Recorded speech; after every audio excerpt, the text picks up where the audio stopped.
नमस्कार, आपण बघत आहात उमेश 24 चॅनल। आताची सगळ्यात मोठी ब्रेकिंग न्यूज येत आहे। अचलपूरमध्ये राजकीय वातावरणात खळबळ। अमरावती जिल्ह्यातील अचलपूर विधानसभा क्षेत्रात एक धक्कादायक प्रकरण समोर आले आहे आणि आता या प्रकरणाला आणखी गंभीर वळण मिळालेलं आहे। पत्रकार परिषदेत मोठा दावा। आमदार प्रवीण तायडे यांच्या चुलत भावाला मारण्यासाठी कट रचल्याचा आरोप करण्यात आला आहे। हा कट माजी आमदार बच्चूभाऊ कडू यांनी रचल्याचा गंभीर आरोप पत्रकार परिषदेत करण्यात आला। कथित ऑडिओ क्लिपमुळे खळबळ वातावरण। या प्रकरणात समोर आलेल्या कथित ऑडिओ क्लिपमुळे राजकीय वर्तुळात एकच खळबळ उडाली आहे। त्या ऑडिओमध्ये असे शब्द ऐकू येत असल्याची चर्चा। अपघाताच्या स्वरूपात घटना घडवा, गेम लावा, 15 दिवसात काम पूर्ण करा, दुसऱ्याच्या माध्यमातून कारवाई करा। हा फक्त संवाद की कट? या संवादातून एखाद्या नियोजनबद्ध कटाचे संकेत मिळत असल्याचा संशय व्यक्त केला जात आहे। राजकीय घुसखोरीचा प्लॅन। कथित संभाषणात राजकीय पक्षात घुसून विश्वास संपादन करा आणि नंतर लक्ष साधा असा उल्लेख असल्याचीही चर्चा आली आहे। आर्थिक व्यवहाराचाही संशय घेण्यात येत आहे। काम पूर्ण करण्यासाठी पैसे देणे आणि घटनेनंतर प्रकरण दाबणे अशा बाबी समोर आल्याने प्रकरण अधिकच गंभीर बनले आहे। महत्त्वाची बाब,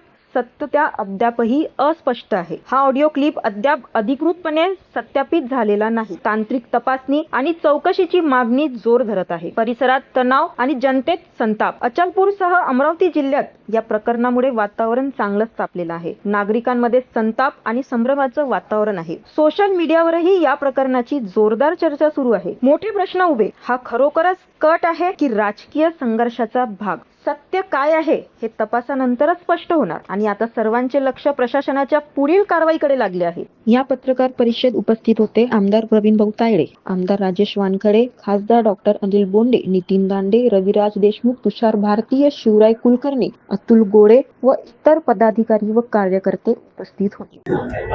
घटना तुमच्या समोरच आहे आणि क्लिप तुम्ही जर ऑडिओ क्लिप जर तुम्ही ऐकली, तुमच्या लक्षात येईल की काल जे ऑडिओ क्लिप जी ऐकली त्याच्यात तुम्हाला लक्षात येईल की कशा प्रकारे माझ्या परिवाराविरुद्ध षडयंत्र रचण्यात आलं।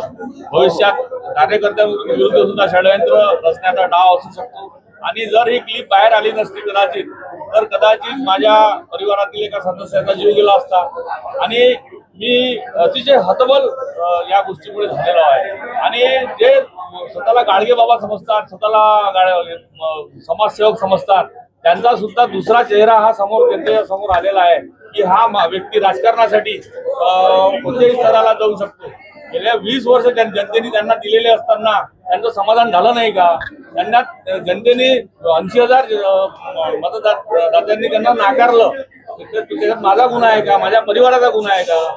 मी एवढंच सांगू इच्छितो की माझी मागणी या दरम्यान त्यांनी टिप्परनं उडवण्याची, त्यांनी अश्लील या गोष्टी करण्याची, त्याच्यानंतर माझ्यावरती महिला वगैरेचं प्रकरण हे करण्याच्या दृष्टिकोनातून या सगळ्या गोष्टी त्यांच्या क्लिपमध्ये असल्या कारणाने ते भविष्यात करू शकतात। त्यांचा तो प्लॅन होता, त्यांचा प्लॅन आहे। त्याच्यामुळं मी मागणी करतो की त्यांनी टिप्परचा उल्लेख केला तर असं टिप्परने त्यांनी कोणाकोणाला उडवलं किंवा अशा प्रकारचे जीव त्यांनी घेतले आहेत का? प्रशासनाच्या शासनाच्या सत्तेत असताना त्यांनी दबाव टाकून अशा सर्व प्रकाराची चौकशी करण्यात यावी आणि मला जनतेसमोर सत्य समोर आलं पाहिजे, याकरिता मी मागणी करतो। अशाच अपडेटसाठी बघत रहा उमेश 24 चॅनल। धन्यवाद।